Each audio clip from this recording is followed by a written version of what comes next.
Estamos de volta com a Ação Nacional, hoje falando sobre os veículos aéreos não tripulados, os drones ou vantes. Você pode participar com a gente? Tem alguma dúvida sobre esse assunto? Envie seu e-mail para açãonacional@rs21.com.br ou pelo telefone 19 3871 9620 ou ainda pelas redes sociais. Quem está aqui com a gente para tirar todas as dúvidas? Professor Onofre Trindade Júnior, da Universidade de São Paulo, de São Carlos. Professora, vamos falar um pouco agora sobre essa tecnologia no Brasil. No bloco passado a gente viu que essa tecnologia já é bastante antiga, já é usada desde a década de 30. E o Brasil? Como é que está o Brasil nesse cenário internacional, a tecnologia brasileira?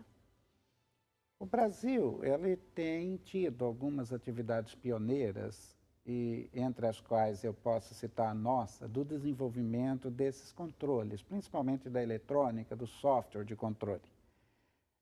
Recentemente, quer dizer, com a disponibilidade de partes, hoje se consegue comprar um piloto automático no mercado que pode transformar um aeromodelo simplesmente numa aeronave com capacidade de voo autônomo.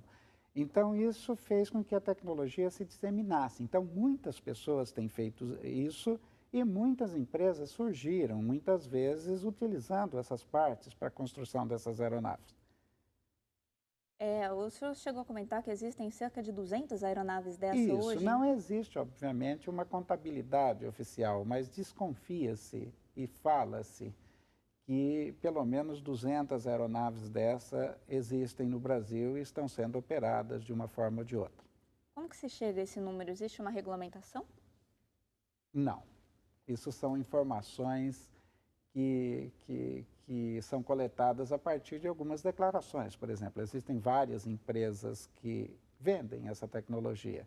A venda dessa tecnologia, até onde eu conheço, não é proibida. O uso é regulamentado, mas não a venda. Então, a própria empresa que fez parte da reportagem inicial disse que vendeu 100 unidades. Então, a partir desses números, é que se chega à conclusão que provavelmente existam cerca de 200 aeronaves, pelo menos em condições de voo. Bom, o senhor faz parte dessa tecnologia desde o começo aqui no Brasil, começou a pesquisar muito cedo também. O senhor pode falar que é uma tecnologia confiável? Existe algum risco para a população? Possibilidade dele cair em uma grande cidade, por exemplo? Não, com certeza, como qualquer tecnologia. Então, infelizmente, aeronaves, elas não têm estacionamento. Então, se ocorre uma pane, elas são obrigadas a descer. Então, nós costumamos dizer que a decolagem é opcional, mas o pouso é sempre obrigatório.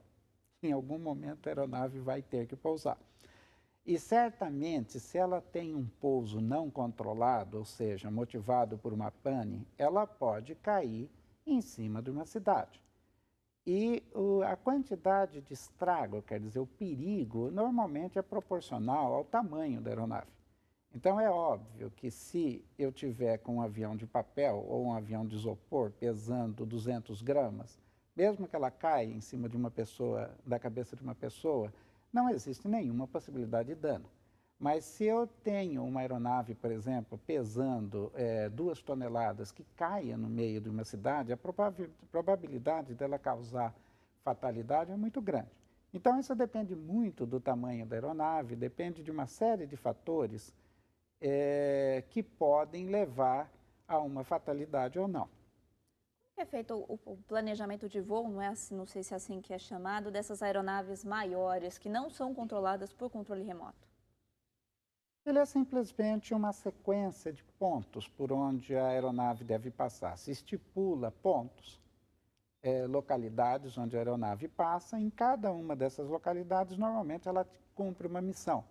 Ou ela tira uma fotografia, ou ela faz alguma coisa naquele ponto. Essa sequência de pontos é denominada uma rota. Então, o que na verdade é programado é essa rota. Uma vez programada, isso é carregado na aeronave de alguma forma, ou poderia ser, por exemplo, por um cartão de memória, ou poderia ser através de uma transmissão de rádio, transmitindo-se os dados para a aeronave, e a aeronave cumpre aquela rota que foi pré-programada. Numa situação de emergência, uma equipe em terra poderia fazer uma intervenção, por exemplo? Sim, essa é uma das coisas que a ANAC exige. para a operação dessas aeronaves, que a qualquer momento a equipe em terra possa ganhar o controle da aeronave e eventualmente interromper o voo. Nessas horas, por exemplo, de interrupção de voo, se a aeronave não tem mais capacidade de voar, por exemplo, acabou o combustível. Então, o paraquedas normalmente é uma boa opção, fazer com que a aeronave desça de paraquedas, que se comande a abertura do paraquedas, de tal forma a minimizar o impacto contra o solo. O senhor citou de combustível, como é que essas aeronaves são alimentadas? Que forma de combustível? Qualquer forma, na verdade. Então, nós temos desde as aeronaves com células solares, que simplesmente usam a energia solar para voar. A mais famosa dessas se chama Zephyr, de uma empresa inglesa, que pode voar por meses seguidos, movida a energia solar, e é uma aeronave relativamente grande, tem 22 metros de envergadura, até qualquer outro tipo de combustível, como, por exemplo, metanol, etanol, gasolina comum, gasolina de aviação, querosene. Nós temos aeronaves dessa, por exemplo, com turbinas a jato que são movidas a querosene, podendo atingir velocidades acima de 500 km por hora. Então, na verdade, não existe uma diferenciação em termos da tecnologia entre aeronaves tripuladas ou não. As aeronaves não tripuladas, elas têm a vantagem de poder existir em pesos abaixo de 150 quilos. Normalmente a gente não tem uma aeronave tripulada com um peso inferior a 150 quilos, justamente porque o piloto já pesa os seus 80, 100 quilos. Então é quase impossível você ter aeronaves tripuladas abaixo de 150 quilos. Mas as não tripuladas podem. Então eu posso ter aeronaves pesando desde poucos gramas até aeronaves pesando muitas toneladas. Nós vimos na reportagem também, professor, que elas são muito utilizadas, por exemplo, para demarcar uma porção de terra ou para ver alguma área de desmatamento. Isso já é usado aqui no Brasil pela Polícia Militar? Sim, na verdade a Polícia Militar que tem utilizado essas aeronaves, que pretende iniciar o uso, é a Polícia Militar Ambiental. E o uso é de monitoramento ambiental, onde se monitora, por exemplo, desmatamento em áreas de preservação ambiental.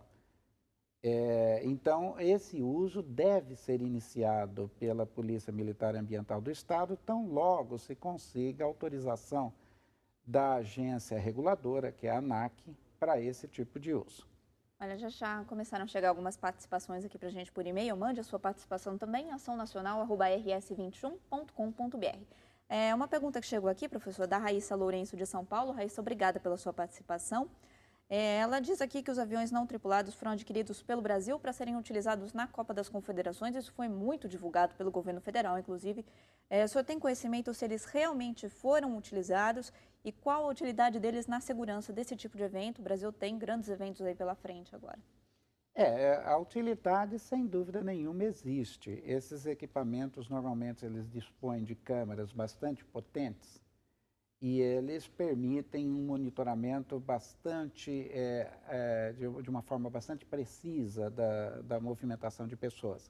Eu não acredito que eles tenham sido utilizados na Copa das Confederações, mesmo porque aeronaves com esse potencial existem a da Polícia Militar, a da Polícia Federal, que eu não acredito que tenha sido usada, pelo menos não escutei nada que tivesse sido usado, e algumas aeronaves da Força Aérea, que também tem esse potencial. As outras aeronaves são aeronaves pequenas, normalmente fabricadas aqui no Brasil, mas com potencial muito mais baixo em termos de vigilância.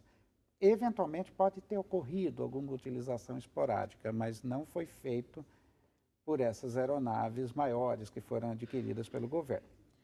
No caso, se elas tivessem sido utilizadas, poderia ser, por exemplo, para identificar alguém no meio da multidão ali? É possível. As unidades eletroópticas, as câmeras que dispõem essas aeronaves, elas são similares, por exemplo, às câmeras que são montadas nesses helicópteros de reportagem. Então, o mesmo tipo de serviço que um helicóptero de reportagem de TV faz, essas aeronaves poderiam fazer. O senhor chegou a comentar que a maioria das aeronaves que existem aqui no Brasil, elas não têm uma regulamentação pela Agência Nacional de Aviação Civil. Como é que fica o espaço aéreo, então? Como é que se delimita ali quem pode voar onde? Na verdade, são órgãos diferentes. Existe a regulamentação da aeronave, que quem cuida disso é a ANAC, e existe a autorização de voo, que quem regulamenta isso é o DSEA. Então, o DSEA, ele não se preocupa se a aeronave é legal ou não. Então, hoje, para se voar uma aeronave dessa, independente se ela está regulamentada, se ela é legal sob o ponto de vista da ANAC, ela deve solicitar ao DSEA uma notificação de voo, uma permissão de voo. O efeito dessa permissão de voo é que isso é avisado para todas as outras aeronaves que vai existir esse tipo de operação ali. Então, as outras aeronaves podem estar cientes da presença dessas aeronaves menores que podem representar um perigo para a aviação convencional. No caso de um descumprimento dessa regra, aí seria um problema de falta de segurança. Com certeza. Olha, nesse quesito até de regulamentação, chegou uma outra pergunta aqui para a gente, do Vinícius Martins. Ele fala que tem uma empresa de fotografia aérea e filmagem que utiliza drone voltado para a área de eventos, de shows e comerciais. Ele quer saber se tem algum tipo de regulamentação que ele pode fazer desse equipamento dele. Com certeza. Hoje a ANAC está aceitando solicitações nesse sentido e essas solicitações têm sido julgadas caso a caso.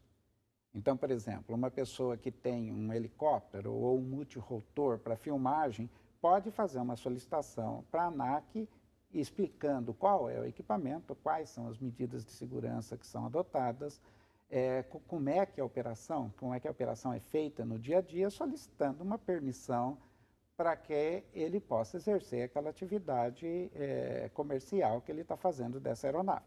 São muitos os casos de pessoas que usam essas aeronaves para essa atividade hoje no Brasil. Acho que ele não vai ter muita dificuldade, então, em conseguir essa autorização. Essa é uma outra questão. Como muito poucas autorizações dessas foram emitidas, eu não tenho ideia, mas existe um canal aberto para a solicitação dessa permissão. Aí, Vinícius, bom, pelo menos tem um canal para você começar a procurar. Então, faça como o Vinícius, mande também sua participação pelo e-mail ação@rs21.com.br, pelo telefone 1938719620 ou pelo Facebook e Twitter também. A gente vai para o intervalo e no próximo bloco a gente vai ver como os Estados Unidos e os drones são utilizados para fins militares. Isso tem sido muito falado pela mídia. Não sai daí, a gente volta já.